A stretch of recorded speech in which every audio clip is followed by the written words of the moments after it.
Hello, hello, hello. Welcome to How I Cramar, live the lounge. I think it's 23 weeks and counting, so we're still here every Friday night. So welcome to our house at the How I Cramar, the Mainsack and Craigie.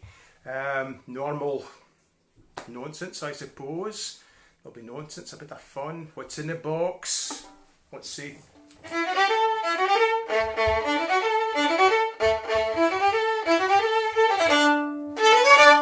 It's in the box. It is in the box.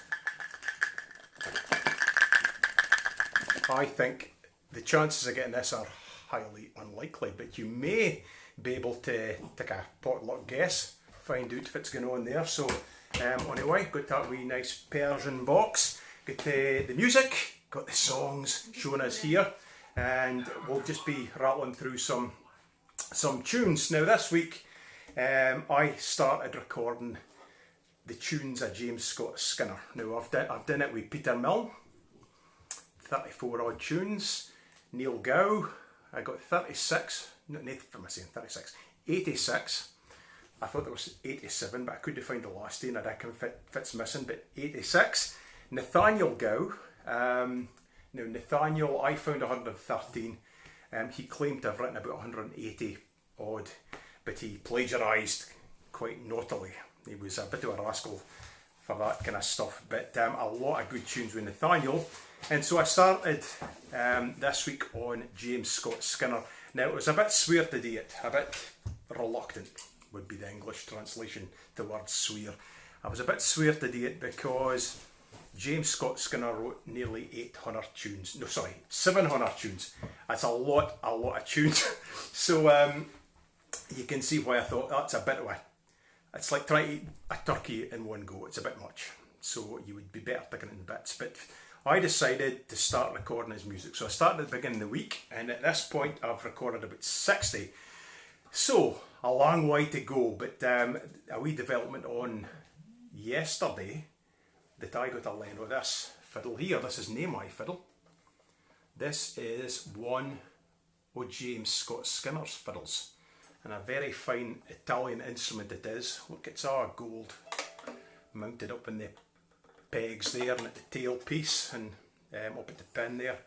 So it's a nice instrument and just the thing for recording Skinner's music. So I'm going to play quite a few tunes by James Scott Skinner tonight. Now Shona's here, she's going to jump in and say hello. Oops. I'll be honest with you, we were pretty latchy the night. I was nearly terribly late and rushed into the point I'm actually sweating. It was a minute to go. It was 19:59 and Paul literally just walked in the door. So I had to set everything up tonight. Paul usually does it. Plenty of time. I'm here. Like. Time. So we're feeling a wee bit harsh tonight, but it's alright. But of course the boys are back to school now. Roddy went back to school on Wednesday and Hector went back today. So it was a really quiet house today. It's 5 months we've had them in the house every day. Bloody excellent. I must admit it was. But it's funny because your day kind of just... Well, fritters away. I've been busy. I've recorded a heap of tunes, like so. But it's fine to be here anyway, Friday night. It is. So, Shona, what have you got to say? Any comments? No? Not much. Statements, announcements, births, deaths? Hatches, matches and dispatches. So, there we go. What do you think, Shona? Are they going to get it? No, no way. I got that today. I've been allowed to put something in the box tonight. So, I don't think you'll get it. I'll tell you National Prosecco Day. Oh, no. National Prosecco Day. So, yesterday was National Prosecco Day. Okay. I don't know how on earth I missed that. I can't get this open.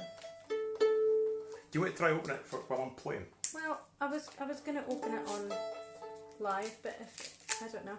I don't like opening Prosecco bottles and champagne bottles. I might fear that they go. Right, let's see it. No, I'll let you do it. You want me to do it? Aye, because I don't like doing it. This was your idea. You know hen on it, like? No, Okay. I'll stick well, to the whiskey. I hope you've got your bubbles for the night to watch live from the lounge. National Prosecco Day yesterday. So, are you wanting to... Do you want me to open it? Yeah, if you would open it. I'm off a fear of them. I can't. That's really stupid. I've gotten to... See, there's a way to do it. You didn't scoot them out the top. That causes havoc and breaks windows. Twist the bottle, not the cork. But you had the cork, had the head of it, and twist for the bottom. and it should fizz all white. And you're not shooking it, have you? I haven't shaken it. No, I haven't done it until Watch this. No, listen to this. This is a Aye, satisfying this sound. Oh God, that was textbook. That now. Happy day after National Prosecco Day. There you go. You can keep that cork to celebrate. So there we go. Right. Well, after all that, so she's filling a glass up fairly sharpish. This gives you an idea how long it's taken me to get myself ready. I hadn't even got my dram poured, but the bottle's there. So when I take a break, I'll be back with fits of whiskey. So you can take your guesses now. The trouble with this fiddle is it's only got one adjuster at the end, and so it's been pretty humid as well, isn't it? Turn the pegs.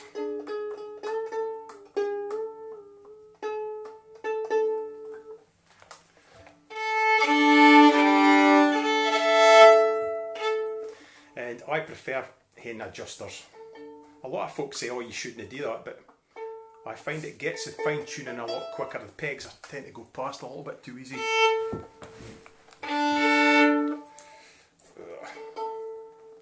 If this continues, I'm going to go and get my own fiddle, I think.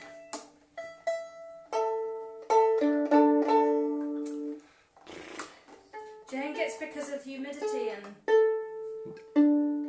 It's because it hasn't been played since I last played it after Celtic Connections. It's part of my recital. Right, now we're cooking with gas. So, as I mentioned, James Scott Skinner's fiddle here. I've been recording his music. I've done 60 so far. A lot of good tunes, a lot of tunes I didn't ken, a lot of really tricky stuff. So I thought my first half I'm going to do our music with James Scott Skinner on his fiddle. So I'm going to start with a tune called Scott Skinner's Compliments to Dr. MacDonald. That's a march, followed by Tulchan Lodge, that's who are near Granton and Spey, and we'll finish with The Baker.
freezing on mine. There's nobody else on the internet tonight, so I'm just wondering if everybody else is alright. Or if it's just my rubbish phone. Well, I have no idea about that. No. I have no idea. Well, anyway, That was what do you great. think of that? It's a bit different playing somebody else's fiddle. It's very different from my own. It's not the kind of strings I would use, but it's got a bright tone, I will say that. So this is actually a fiddle that is in care of the Banchory Heritage Society, and I've got them to thank, and Anne Lamb in particular, for asking about it, for giving me a leno it to go through all these tunes, so thank you very much. So one of the tunes that I came across the day actually was one I hadn't heard for a long time. I used to hear it fairly regular. It's a tune called Mrs. Scott Skinner, so you're getting a wee bit of a theme. Scott Skinner's compliments to Dr. MacDonald, Mrs. Scott Skinner. And I kind of thought he would maybe mention his wife by name. It's a bit like Neil Gow. Neil Gow's lament for the death of his second wife. Neil Gow's lamentation for James Murray. Maybe I should just be known as Mrs. Paul. Well, that would be the same thing. Mrs. Paul Anderson sitting over there manning the networks. So anyway, but it's a lovely tune. I haven't heard it for a long time, and I took a fancy to this when I was rattling through a few tunes a day. So a slow strathspey called Mrs. Scott Skinner.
It's a bonny tune.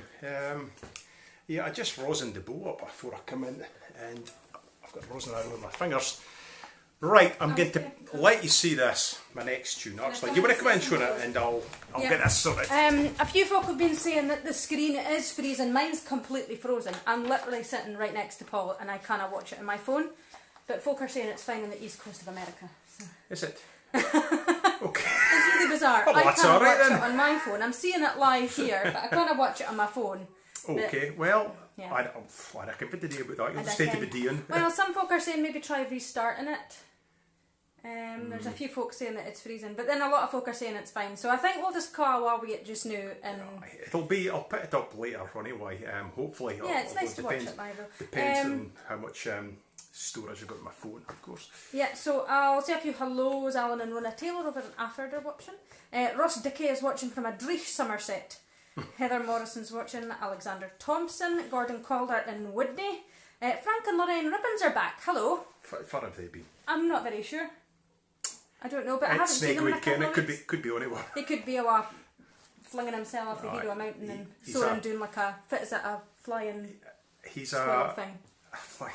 No, it's no, it's a hang glider, not a flying squirrel. No, you can that squirrely things. It's a flying squirrel. It is a flying squirrel. Sorry, Frank. Not that I was thinking you were a flying squirrel. Anyway, moving on. Bruce Anderson says hello, and he also was asking what tartan you were wearing tonight, and I said it was Ancient Tesco, I think. No, it come for the Edinburgh Bowling. Oh, did it? Beg your pardon. Ancient Edinburgh Bowling Mill, then. Oh, I'm very sorry. I've seen folks saying they thought it was Buchanan. It looks a bit like I just bought it because I like the look of it. It's but quite I haven't investigated fit tartan it is. It could be just a made up tartan for a shirt, but it's definitely a tartan, so it's probably based on something. But I should maybe try and find out. But we'll say Buchanan just now. It's a bit scary, so it could be. It's stylish. Who else is watching? Alison McDonald is watching. 36 degrees. They're having a heat wave in the San Francisco Bay Area. Charles Liu is watching. Charles, how we doing? Steve Brady from Cheshire is watching. Karen Cowart Smith is watching. Hello. Hello. Lorelei Bach is watching. Miriam McMurtry's in the San Francisco Bay Area as well. Elaine Mitchell and George. Hope you're both doing fine. Elaine's sitting with a glass of wine. Is she? She's not joining me on the Prosecco, but she said expertly opened bottle, Paul. Well, it was. He's had plenty of practice. I agree with you there. Ian Murray up in Ballot is watching. Ian for the like, man. My mum and dad are watching. Grace and Matt. Shirley and John Fuchs are watching. Paul Gray and Anne Wyatt just over the hill. Yep. Sandy Thompson and Dingwall. Joe and Pat Aitken are watching in Rosemarkie tonight. Not in Kirriemuir, in Rosemarkie. Sally Day Butler's watching. Hugh and Tracy Adelsey. Jim and Kate Taylor and Harry Lash. Good. Well, that's an international gathering, right enough. Right, so what I've done with this Skinner stuff this week, I've started with this book, look, Scottish Violinist, which every self-respecting Scottish fiddler should probably hate. It was one of the two first books I ever got for my Christmas when I was 10, I think. First Scottish fiddle books, I mean. And there was that, and there was a Kerrs collection. There's about 8 of them, but they were jam-packed with tunes. And I got this in, and it was full of stuff I couldn't play initially, but... this tune I'm going to play, I might be a bit mad doing this. I certainly, I played it the day and recorded it, and I actually thought it was at the end of the book, and I thought I had a bit of time to prepare for this, but I landed in it, so right, we're going to do it. And it's a tune called The President. Now, just to let you see, if I mark an air so it, you'll probably see why. Look at the state of that. That's a showstopper. So I'm going to have a go at this. I just thought, what the hell, we may as well have a go. It feels like there's nobody here, so it feels like I can get away with it. But let's have a go. Can I just say, Frank Ribbons has, in capital letters, said, paraglider. Sorry, it's not kite.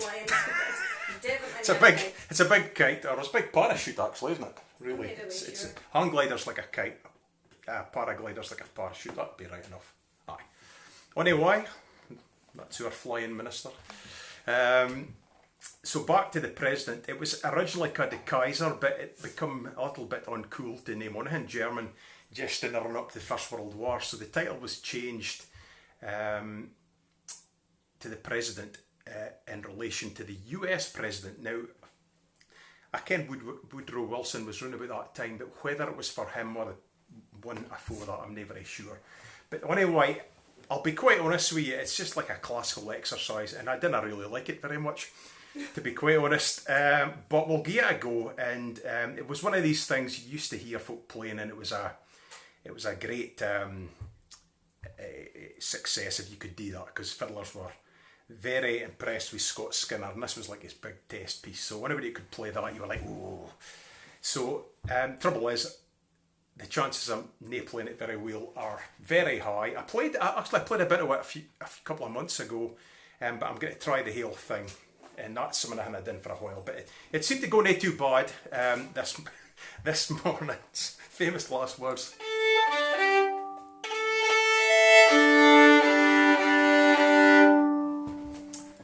Right, The President.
this one I didn't play it. Look at the state of my bow. It's flat to bits. So, on that note, I am going to take a break. I'm going to do a wee bit of what's in the box first. Hold on. So where do you sing there? I'm going to hate go and wash my hands. I'll just stick his on the thing.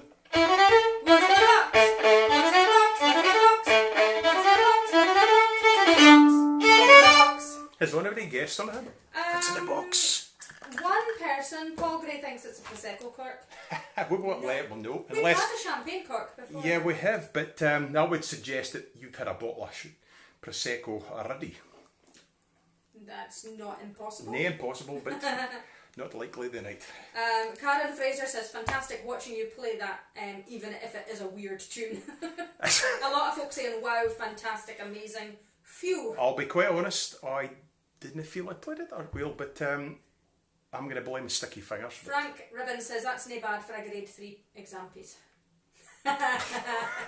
Okay, right. Well, on that note, I'm going to hand you to Shona. I'm going to go wash my hands, and I'm going to come back with a whiskey for my next spot so you can hear a pop like that. So, ladies and gentlemen, I'll reflash the kilt. Shona Donaldson. I've got a few hellos to say. Hello to Gillian and David. Gillian says that the cat Rufus was sitting on her knee, so she's not been able to say hello yet. Gregor Lang, hello Gregor. Drew Atkins watching in Denmark. Malcolm and Mary Duffer in Paisley. Jack Taylor over in Aboyne. Leah Rossfall, hello Leah, up in Bucky. Alec McVean, hello Alec and all the McVeans, doing in the village. You look like you've got a nice setup there tonight, Alec, out in the garden with the chimney and a wee dram. Sue Taylor is watching in a Drich Orkney, and Jane Roberts as well. Everybody's saying that it's quite Drich. We're actually fine, it's quite nice here tonight. I'm just wondering, sometimes the internet here, I have read that when it's a bit humid and hot and sticky and whatnot, that the internet can play up. Who knows if that's the right thing or not, but it could be something to do with why stuff's maybe not happening. Sorry, I'm just grabbing something. Stuff's maybe not happening quite as we would like it tonight. So I'm going to sing a couple of songs to start with. I do my usual looking up all the birthdays, death days, events and whatnot. So as well as Prosecco Day yesterday, tomorrow, which is the 15th of August, Sir Walter Scott was born in 1771. So I thought, right, I'll sing one of his songs. I'm presuming that if you've got an interest in Scottish culture and kind of all things Scottish, that you would, well, maybe even not if you've got an interest in Scottish culture, but you would probably have heard a Walter Scott. He wrote some amazing stuff actually, and collected a lot of our ballads and folk songs as well. There's even a statue to him in Central Park in New York. There's statues for him all over the place, but I mean, I suppose he would be pretty much recognised now as the inventor of the historic novel, really. And although I suppose some of his descriptions of Highland culture and whatnot were a little bit fanciful, we have a lot to thank Walter Scott for. This is a song actually that one of the very first songs I learned, I think, and I hadn't sung it in ages, and I'm going to get a bash. It's Jock Hazeldine, and it was written by Walter Scott, but there was a fragment of an older song called Jock Hazel Green, and it was a guy, Sharp I think his name was, and he sent it to Walter Scott, and then he wrote the rest of it. And I think this guy Sharp, when he sent it to Walter Scott, says that he said it dated from about 100 years ago. So that means that the original ballad, the fragment, was probably dated from about the early 1700s. So this is Walter Scott's Jock Hazeldine. Paul, can you give me a B flat if possible? Sorry. I don't want it. It's got a wee bit of a range. Okay, give it a bash. No, high. Why weep ye by the tidal lady? Why weep ye by the tide? Awed ye to my youngest son, and he shall be his bride. And he shall be his bride, lady, say comely to be seen.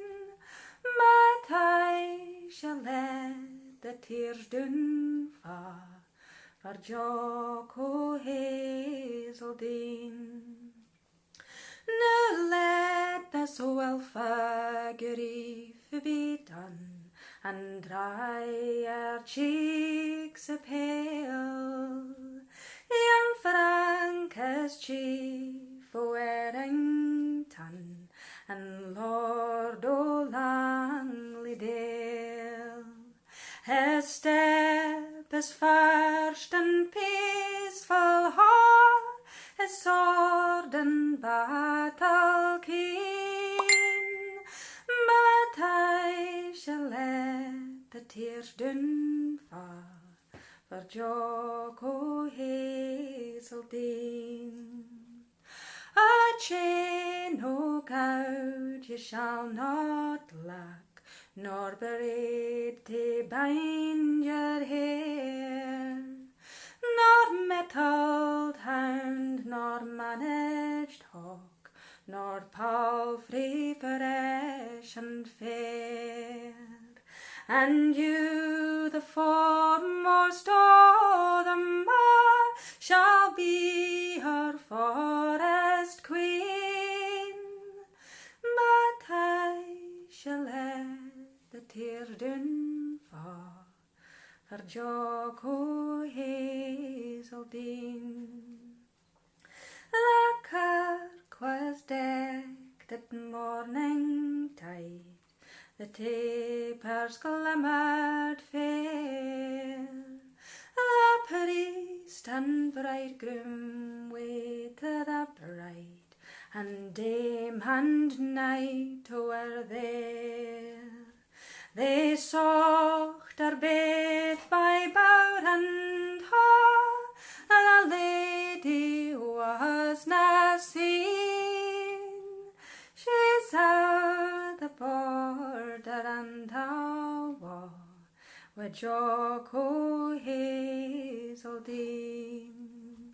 She saw the border and a wall with Jock o' Hazeldean. Hey! Have you got any hellos and Alison anything to say? McDonald's just said I could listen to Shona sing all day. But yes, there is a few guesses. Lorelei Bach, she thinks it might be either a key or a button. Okay. Alison herself thinks it's a ball. Kate Taylor, clothes peg. We've got Karen Fraser thinks it's a crochet hook. And Isabel Langfair Guy, she thinks it might be a thimble. Okay. We've also got my sister Heather hello, looking in, Heather. and Katrina McLeod Stevenson. Hello. Bod McLean thinks it might be a resin. Oh. So there you go. Would you say resin or rosin or rosit, Paul? Well, it's rosin. Rosin. But you would hear it, folks say rosit the bow. Or you certainly used to hear it. Or rosin kind the of bow. rosit. Rosit would be more of a kind of folky, well, a traditional way to say it. Some of the old boys would have called it rosit. See, I would call it rosit. But it's a rosin. But it is resin. It's made for resin for trees, but it's rosin is what you call it. Okay. But rosit up your bow. I'll give it a wee shack. Oh, what's in the box? What's in the box? Okay. Sorry, we've a couple of late guesses there. Okay. Bruce Anderson thinks it's a watch. Harry Lash thinks it's Brussels sprouts. And Sandy Thompson thinks a wee jar of honey. A wee jar of honey. We've had a... Oh, are you going to do a bee update later? I will. I'll leave you to do the bee update. I've got just the thing for that. So you might notice that we've got quite an unusual chair that we sit on to do our live in the lounges, and we got this at the Tarlin Food and Music Festival. Was it 2 years ago now? We bid for it. But at the Tarlin Food and Music Festival, unfortunately, it's cancelled in its physical form this year. It's in late September, and it's like Voldemort. Like Voldemort, it's cancelled in its physical form. But we're having an online festival, so we're going to start putting out some more things. We're firming up the programme, figuring out what we're going to do, and watch out for Tarlin Food and Music Festival updates. If you haven't done so already, nip over and like the Facebook page. But this amazing chair was made by the Brownies in Tarland, and they always get folk to make chairs, upcycle, whatever you want to call it, chairs, and they auction it off for charity. And unfortunately, this year is going to be the last Tarland chair art. So you still have got time to put a chair in if you want. It's Gillian Needham and David Curry, who are regulars watching Live from the Lounge. They organise it. So what they're going to do, it's going to be part of the Food and Music Festival as normal. So you can have a go and upcycle a chair if you'd like to. And the chairs will be exhibited on the Creative Cramar and other Facebook pages from the 12th to the 20th of September. So you can take a photo of the chair and send it to them by the 4th of September, or deliver the chair as well. And the chairs are going to be sold by highest open bid online and by virtual auction during the Tarland Food and Music Festival next month. And all proceeds this year for the Tarland chair are going to the Forget Me Not Club and Books Abroad, which are fantastic, fantastic charities. I'll stick up a wee further information. I've got an email for David. If you're interested, you can send me a message if you want to send Paul a message, or go to www.aberdeenchairart.org and you'll get all that. So you can bid for a chair, you can do a chair yourself, but I'm giving that a wee shout out. Right, I'm going to sing one more song. You alright? Have you got any more guesses or anything you want to say? Heather Morrison thinks it's a lump of coal. Frank Ribbons thinks it might be a piece of a jigsaw. And David Dow had a comment. It's done in dialect, so let me see. It says, sweet, maybe need to busk a wee reggae pop techno rock number sometime soon. Spick it as it is, bonny lass. Oh. Patos all them days. Okay. Whatever that means. Well, you never know. I do come up with quite a few strange things on a Friday night.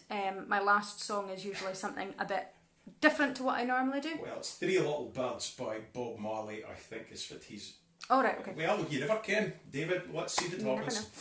So, I am going to finish off my wee first spot with a bit of a tongue twister of a song. This is one that I've never really sung, but I've kept the chorus forever and ever and ever, and it is a Scots song called Mary Mac, and I don't really know much about it, to be honest. I'm presuming there's kind of music hall connections there because it sounds a bit like it. But I will do my best to get through this. I've not sung it I've never really sung it, so we'll give it a bash. This might go terribly wrong. Here we go. Mary Mac. Join in the chorus, Paul. Oh. There's a nice wee lass and her name is Mary Mac. Mac, no mistake, she's a lass I'm going to attack. There's a lot of other chaps that would get upon her track, but I'm thinking that they'd hate to get up early. Oh, Mary Mac's feathers macking Mary Mac, marry me. My feathers macking me, Mary, Mary Mac. I'm going to marry Mary to get married and take care of me. Well, I'll be macking Mary when I marry Mary Mac. Well, this wee lass, she has a lot of brass, she has a lot of gas, and her father thinks I'm class, and I'd be a silly ass to let the matter pass. Her father thinks she suits me fairly. Oh, Mary Mac's feathers macking Mary Mac, marry me. My feathers macking me, Mary, Mary Mac. I'm going to marry Mary to get married and take care of me. Well, I'll be macking Mary when I marry Mary Mac. Now Mary and her mother gang an awful lot together. In fact, you never see the een without the other, and the fellows often winner if it's Mary or her mother, or the both of them together that I'm courting. Oh, Mary Mac's feathers macking Mary Mac, marry me. My feathers macking me, Mary, Mary Mac. I'm going to marry Mary to get married and take care of me. Well, I'll be macking Mary when I marry Mary Mac.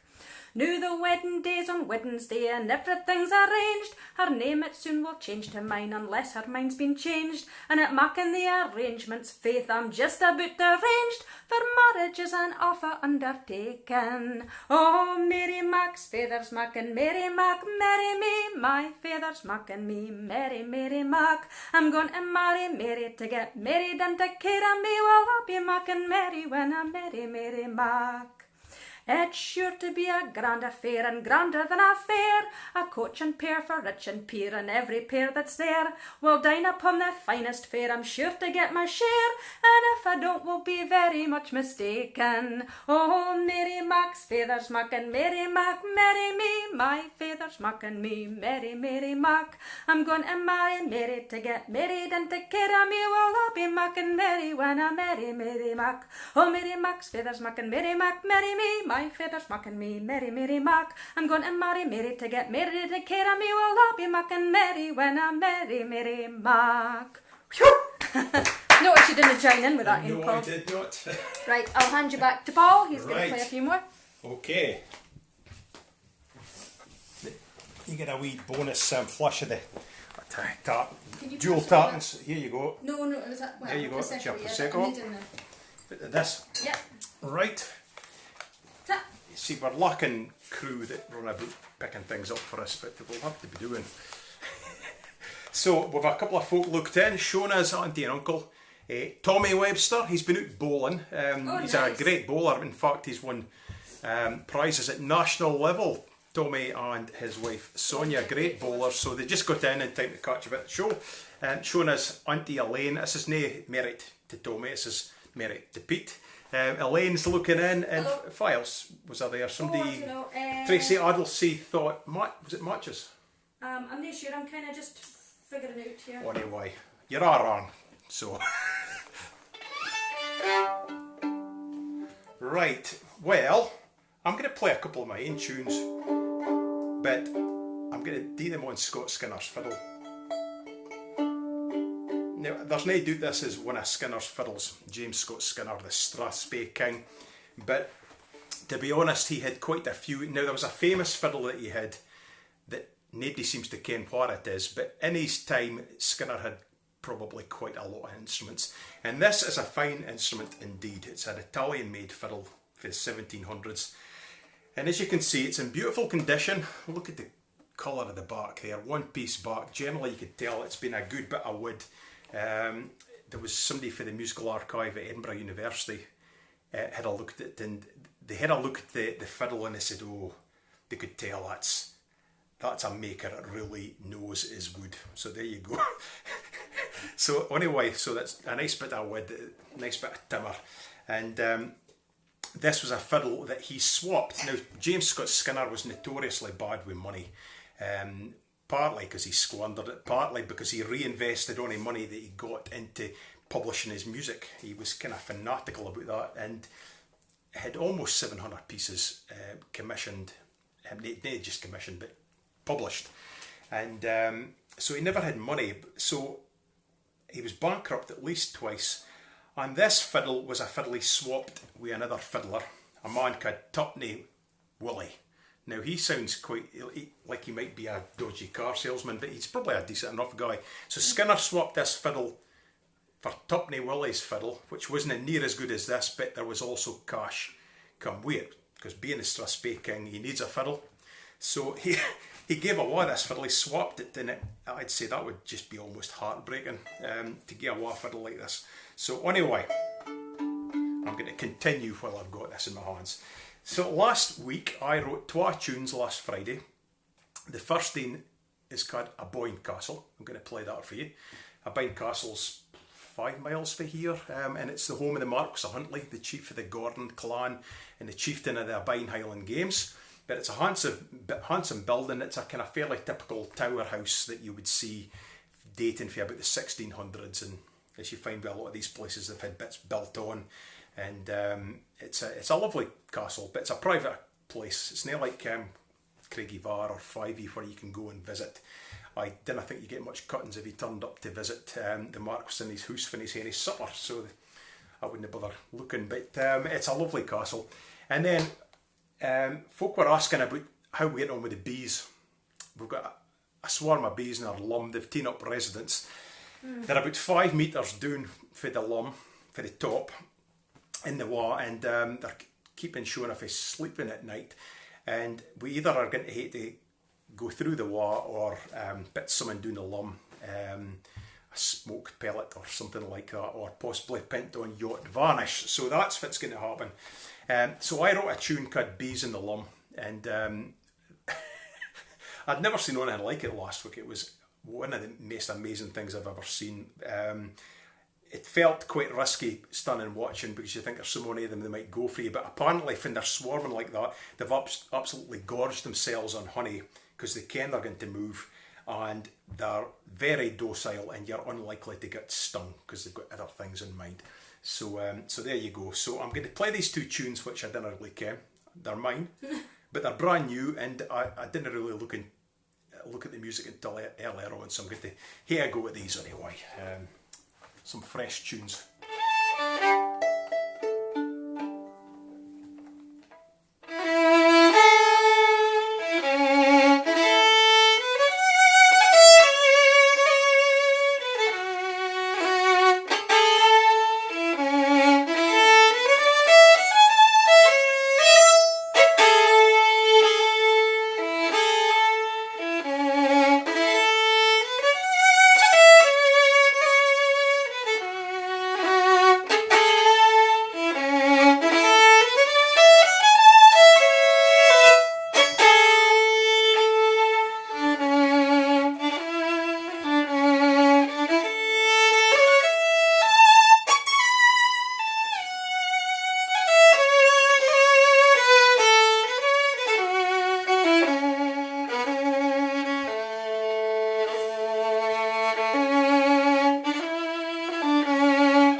Donaldson says it's a honey o' a tune. Ha ha ha. Harry Lash is saying Flight of the Bumblebee.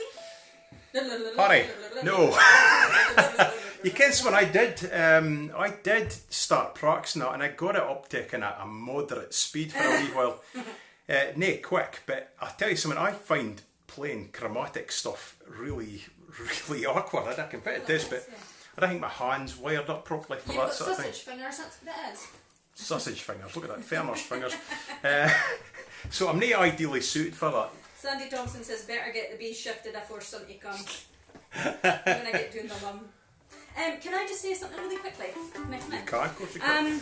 So Lorelei has said that it's actually her grandson Stellan's birthday tomorrow. And he loved hearing his name when you did the tune that she commissioned you to do, Descendants. So I thought we should sing Stellan happy birthday. Okay, Stellan, here we go. Happy birthday to you. Happy birthday to you. Happy birthday to Stellan. Happy birthday to you. Happy birthday tomorrow, Stellan. I don't know how old you are, but I hope you have a great day in the morning. So, I'm just thinking, this might have been a bad idea playing somebody else's fiddle for the entire thing. A wee bit's fine, but it's really difficult playing somebody else's instrument. Hence, I would have placed. Even the tension of the strings feels different to my own fiddle. Anyway, I'm going to finish up with a medley of tunes. Today, I think it is the anniversary of the death of Macbeth. 1057, I think. 1057. King Macbeth, the real historic figure of Macbeth. Nae Shakespeare's character. It's based supposedly on a Scottish history, which I think would be right enough, but it, it wasn't an accurate history. He's a much maligned and misunderstood guy, although in recent times there's been a re-evaluation, and actually he was a fairly effective king. He ruled for something like 17 years. He became king when his cousin Duncan, whom actually Macbeth had as good a claim to the throne as Duncan, but Duncan was the favourite of Malcolm II, and Malcolm was a bit of a hard case, very temperamental. He was also known as Malcolm the Destroyer. Sounds like a boxer. But he left the crown to Duncan, and Duncan was, he wasn't very effective as a king. He wasn't well liked. He was a bit petty. He made the mistake of invading England and making a total arse of it, come home with his tail between his legs, and he knew he was becoming unpopular, and so he actually invaded Macbeth's territory with the intention of doing away with one of his great rivals, except Macbeth got the better of him, and Macbeth killed him in battle. So he wasn't murdered, Duncan, he was killed in battle. So there you go, we could go on and on. Battle where though? It was up in Murrayshire. Macbeth, was it not the family? No. Duncan was killed Duncan. up in Murray. He was killed up in Murray because Murray which is a far bigger area than it is now. The county of Murray is quite a big area, but the original county of Murray stretched right to west of Ross, I think. So anyway, Duncan was killed in battle up in Murray. Macbeth himself, all these years later, he was killed just down the road outside Lumfannon, and Duncan's son, Malcolm, who became known as Malcolm Canmore, which means big head or great head, which means now it could be a massive head. It could be that he was powerful or wise, who knows, but he came north with Northumbrian help. England wasn't unified as a kingdom at the time. There was some big kingdoms. Northumberland, one of the most powerful, and he enlisted the help with his uncle Seward, who was a very powerful guy, and he came north. Macbeth was defeated, and eventually they think he was trying to get back to Murray, and he came up over one of the cairns. There's one of the mounts. There's a cairn mount, the Capel Mount, the Far Mount, some of the passes at Cammoor, and I reckon he come in to cross the Dee near Dinnet, skirted round the How of Cramar, possibly marking for Lumfannon, come through there. There was a running battle at the wife of the River Dee. He was being pursued. He was cut off by Macduff, the Earl of Fife, and his men were cut down about him, and he was killed in single combat by Macduff, who cut his head off and took it to Malcolm Canmore, washed it in the Macbeth well, that's what it's called now. Sure, he was dead, and he was buried at the cairn, so he was killed in battle right there, so just down the road. So to mark the occasion, I'm going to play a tune I wrote quite a few years ago called Farewell to the King, and it's really just to do with Macbeth. He was followed up by his stepson Lulich, who was king for about a year, and Canmore got the better of him as well, near Riney. Yeah, it was Essie. Aye, just killed near Tappa North, actually, just round the corner a wee bit. And the two of them are the last High Kings of Scotland to be buried on Iona. So there you go. Let's see now. Farewell to the King, followed by a tune called Loch Reinach, which is a nice reel.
forgot, folks. It's a bit late in the day, but what do you think that is? Now, I'm going to give you a couple of clues, actually. You might like the glass, actually. I got that as a present for my cousin Anne. Comes from Northumberland, Anne Cramar, so thank you, Anne. I'm going to give you a clue. It's in a green coloured bottle. Another clue is my dad does not like it. Oh, so that probably doesn't thin it down very much, but I can it's none of my dad's favourites, and it's none of Gregor Robertson for Tarlin's Well, I favourites was going to either. be cheeky and say there's not an awful lot of whiskies that your dad does not like. Well, there's one or two certainly, but this is one of them. So there you go. You can see past the thistles and Tommy stars. likes this one. Does he? I've got some vague recollection that he either really likes it or he really doesn't. It's one or the other. So is there any more entries? Yeah, Into what's in the box? What's in the box? What's in the box? What's in the box? What's in the box? What's in the box? Yep. the box. I think I've been missing a few. So Gordon Calder thinks a pair of my resin earrings. Gregor Lane thinks pea pods from the garden.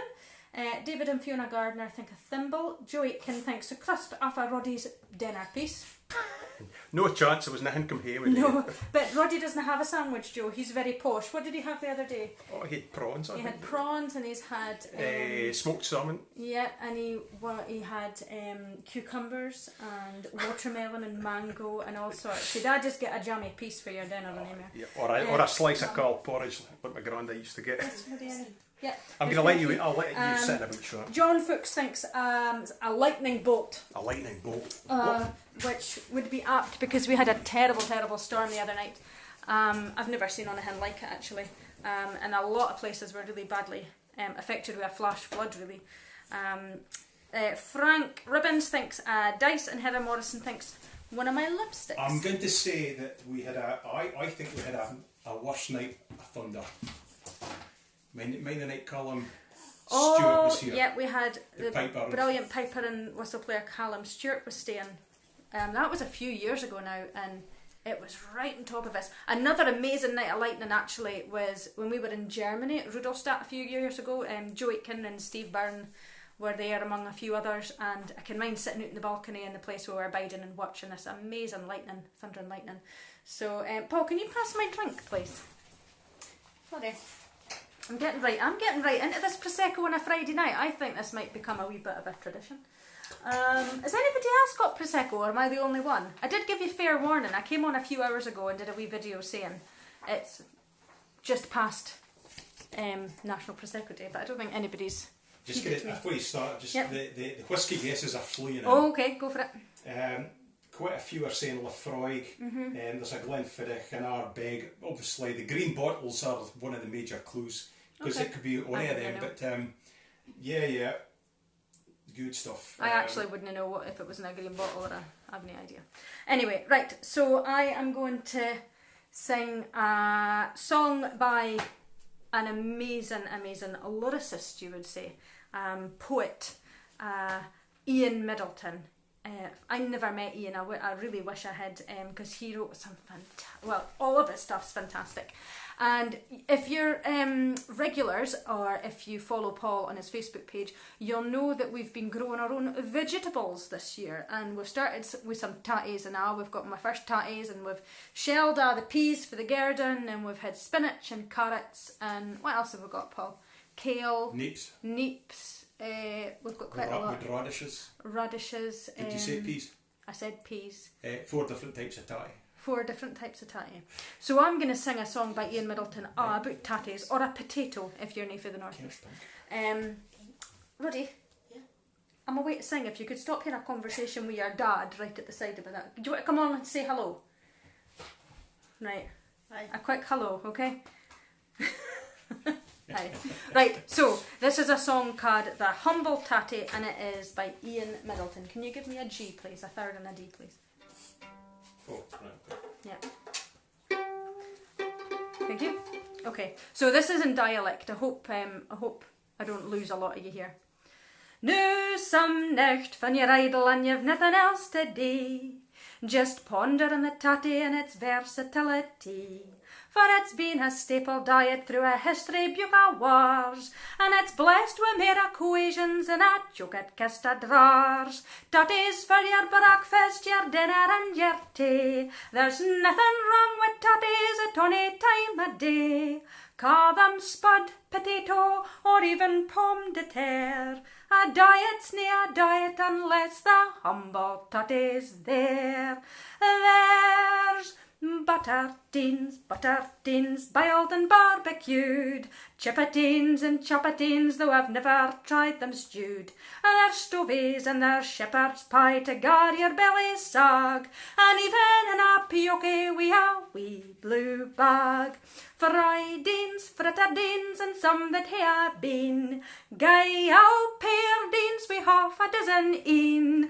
Baked lads, caked lads, and some wi' jackets tea. And if your wife's like mine, you'll hae your totties through the brie. There's pink eens, yellow eens, and red and white and blue, and files you get a mongrel o' a questionable hue. Fresh eens, frozen eens, and totties big and small, and some that fin you hold them you get nothing there but shaw. Mealy lads and soapy lads, and some that's in a tween. Little lads for lift and fin he hardly eens are deen. All the wizards sprouted eens to gie the sewer feed, and all the little totems that are keep it back for seed.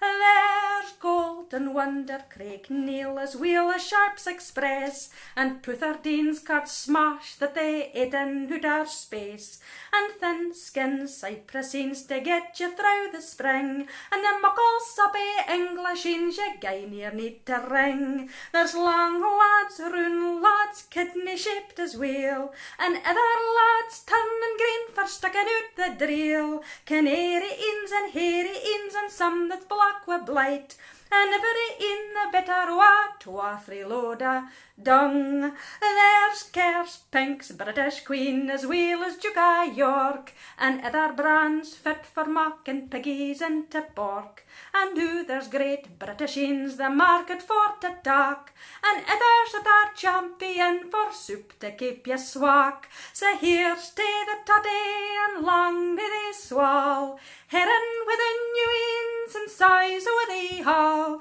The working man's caviar steaming fae the pot. There's nae a veg that's growing, but the toddy beats the lot. The Humble Tatty by Ian Middleton. It's a kicker of a song. Well, that made me laugh because actually I have put my tatties through the brie a couple of times. New tatties out together. Oh, I'm really sorry.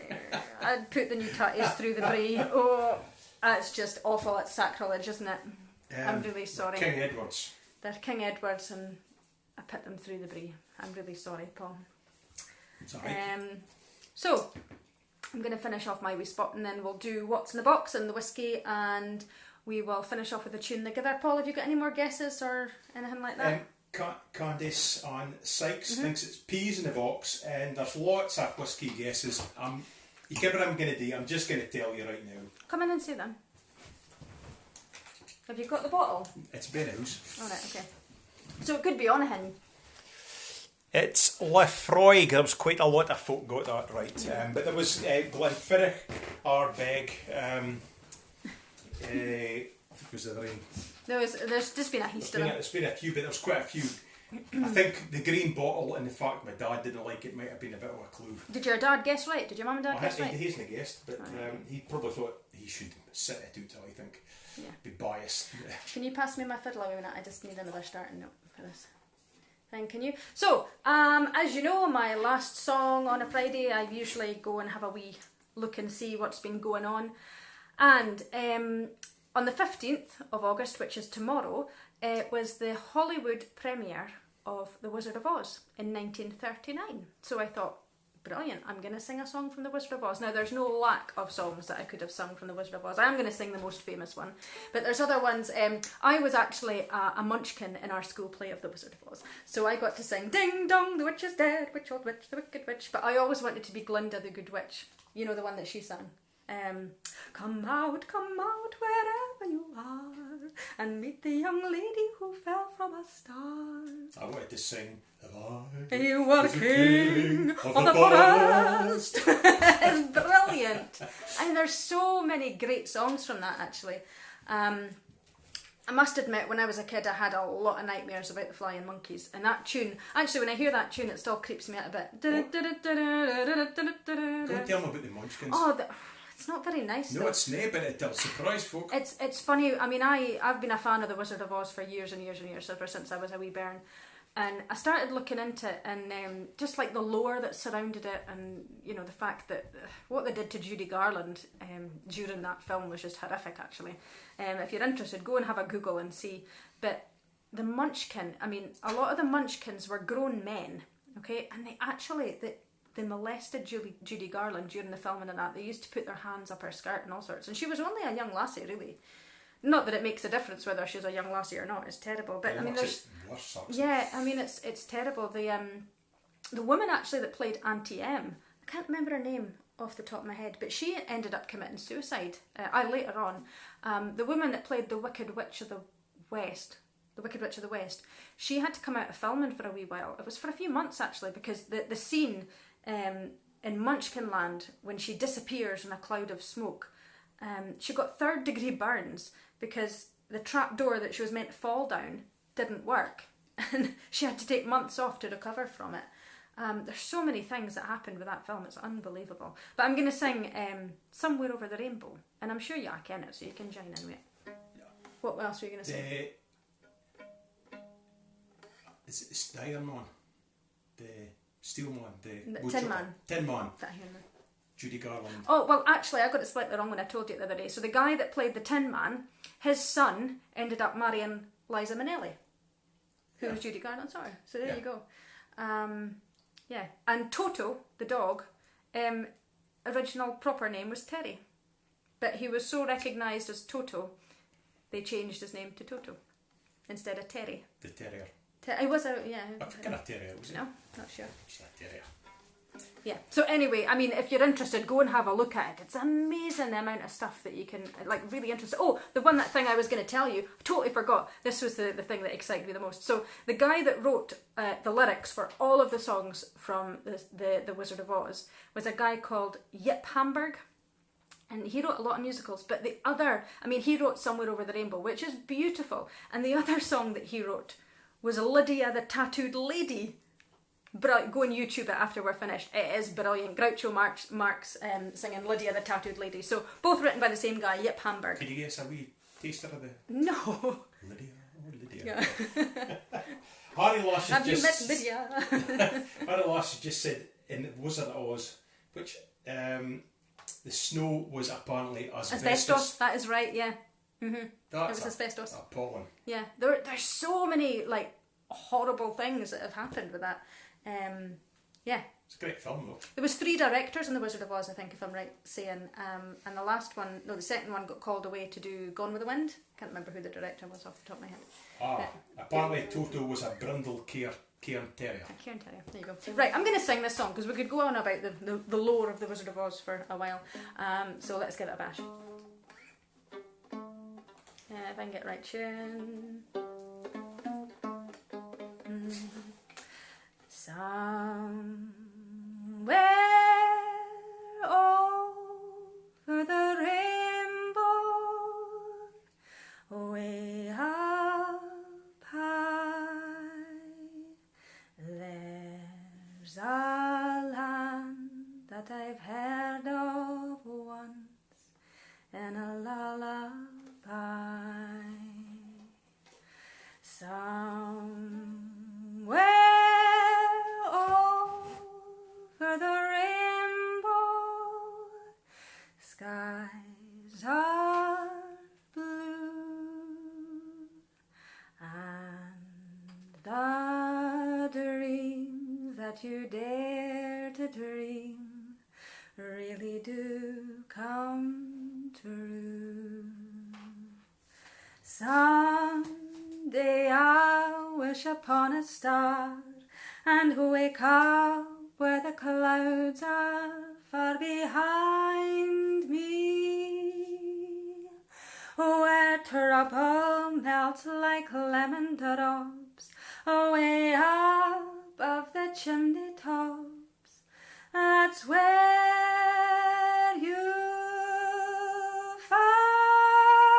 find me. Somewhere over the rainbow, bluebirds fly.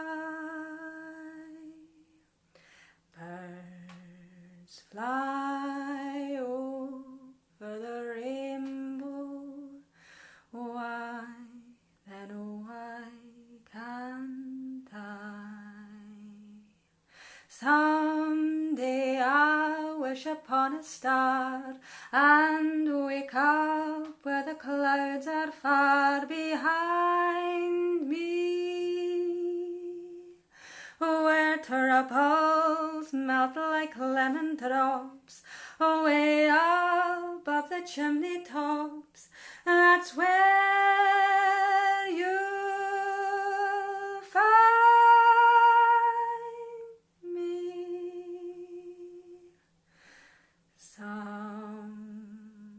Somewhere over the rainbow, bluebirds fly. Birds fly over the rainbow. Why, then why can't I? If happy little bluebirds fly beyond the rainbow, why, oh, why can't I?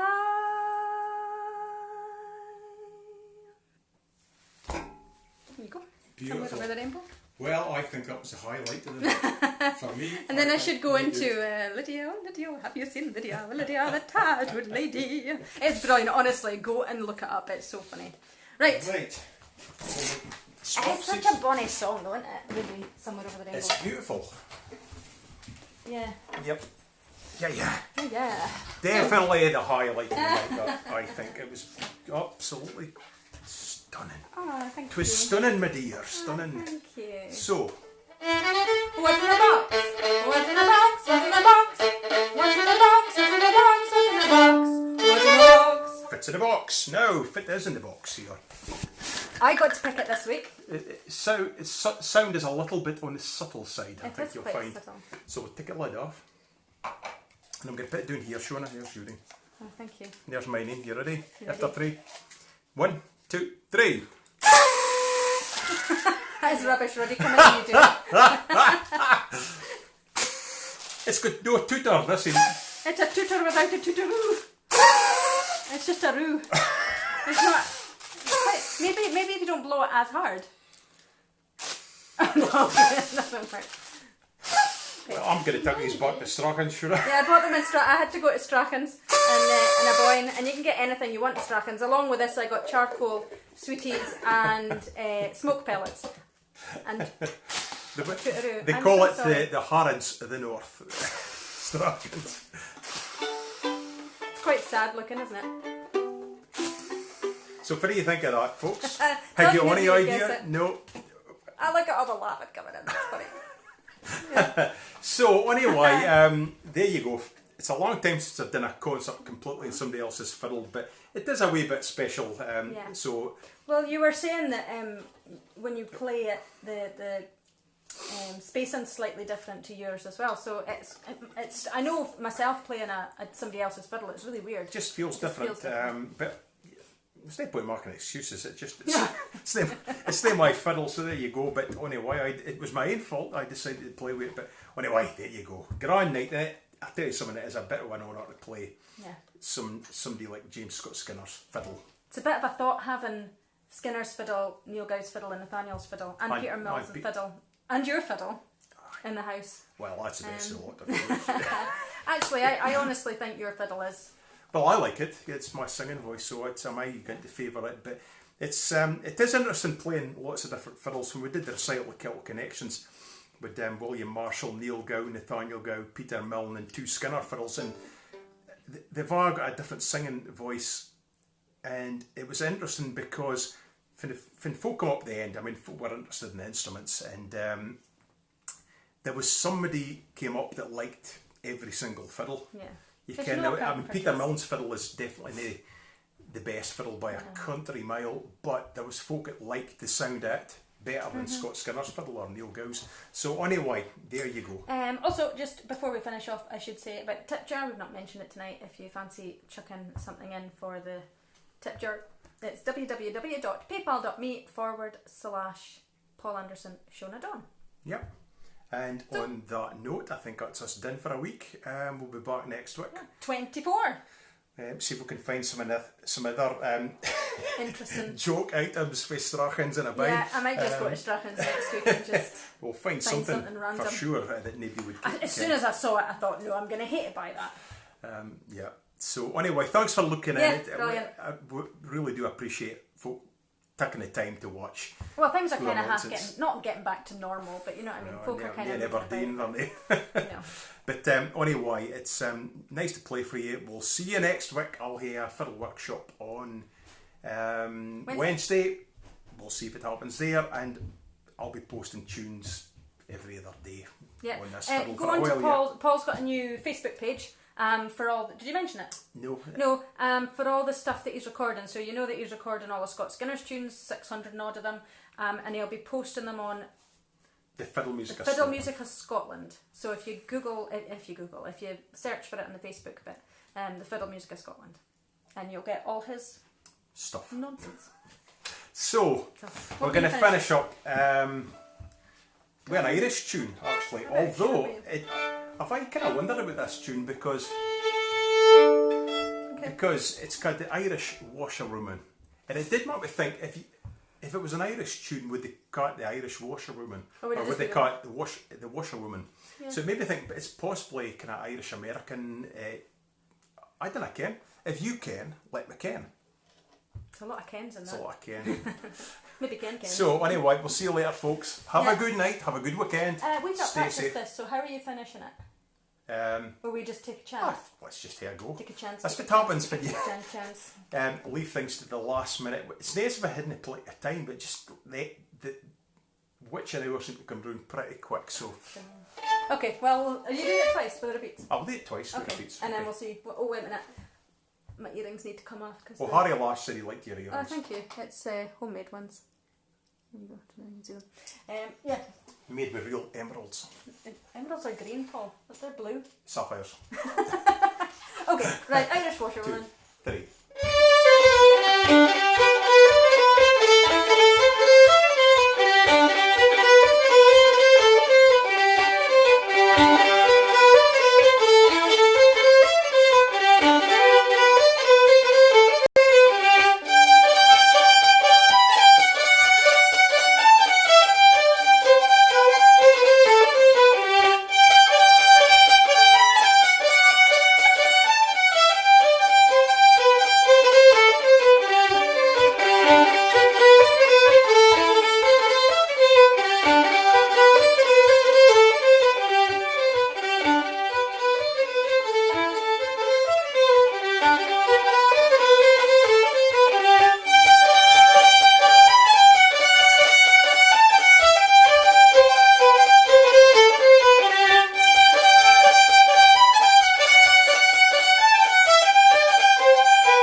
You'd have thought we'd practiced that, wouldn't you? You would. Textbook ending. So, have a good night, folks. Stay safe. Socially distance. Wear your masks. Aye, put your mask over your nose, mind. I'll leave your snout sticking out. And behave yourself. Yeah, we should hear you in the telly, Paul, telling them. Right, we'll see you later, folks. Have a good night. Cheerio.